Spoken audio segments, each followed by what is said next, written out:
এখন যারা আওয়ামী লীগ নাই, আওয়ামী লীগের ভোটাররা যাকে ভালো মনে করবে, উপযুক্ত মনে করবে, তাকে ভোট দিবে। ওরা যদি মনে করে যে হারুন এমপি উপযুক্ত ভালো, তাকে দিবে। ওরা যদি মনে করে যে না আর অন্য প্রার্থী ভালো, তাকে দিবে। ঠিক না? আমি ঠিক বলছি?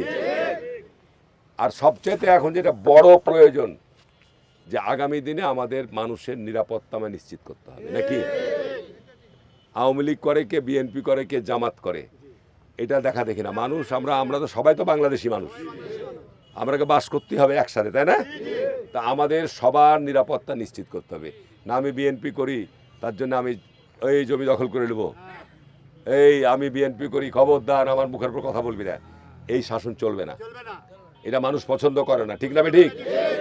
তো সুতরাং এটা আমাদের আগামী দিনের না একেবারেই ফরজ দায়িত্ব যে আমরা সকল মানুষের নিরাপত্তা দেব। আওয়ামী লীগের যে সমস্ত লোকজন, খারাপ লোকজন ছিল, যারা অপকর্ম করেছে, তাদের নামে মামলা মোকদ্দমা আছে, আইনের অনুযায়ী ব্যবস্থা নেবে।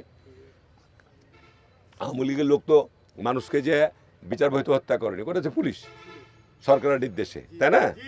আওয়ামী লীগের বাড়ি থেকে উঠিয়ে নিয়ে যে মামলা দিয়েছে পুলিশ, তাদের বিচার হবে, ঠিক আছে না? কিন্তু এইটা আমি বলেছি পুলিশ করতে পারবে না, আমি এমপি হলেও করতে দেব না। পরিষ্কার বলে দিচ্ছি যে থানাকে, প্রশাসনকে জবাবদিহিতে আসতে হবে। আমরাকে জনগণ ভোট দেয়, সবচেয়ে জনগণ আমাদের কাছে যেতে পারে, ঠিক না? আমি ঠিক বলছি? রাত 12টার সময় হলো ফোন করতে পারে, ভোর 6টার সময় হলো ফোন করতে পারে, নাকি?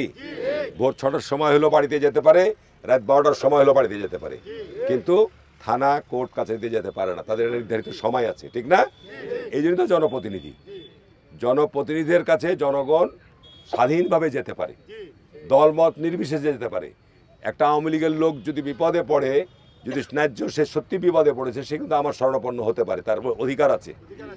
একজন জামাত ইসলামের লোকও যদি বিপদাপন্ন হয়, সেও যেতে পারে যে আমার বিপদ, আপনাকে একটু সাহায্য করতে হবে, আমার দায়িত্ব আমাকে সাহায্য করা, ঠিক না? আমি ঠিক বলছি? তো এখন এগুলো না কথা বলে তারা কি যে বলে বেড়াচ্ছে আল্লাহ জানে।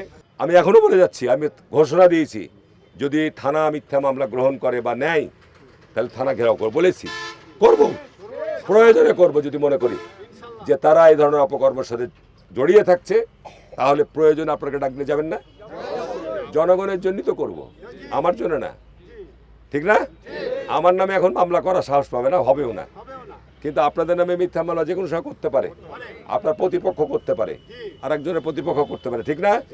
সুতরাং পরিষ্কার বলেছি যে মামলা অন্যায় মিথ্যা করলে যারা করবে, তারা আইন আছে, যে কেউ যদি মিথ্যা মামলা করে, সেটা ইনভেস্টিগেশন করে যদি প্রমাণ হয় যে এই লোকগুলো নিরপরাধ, তাহলে ওর বিরুদ্ধে আপনার মামলা করা যাবে, সেই ব্যবস্থা চালু করব।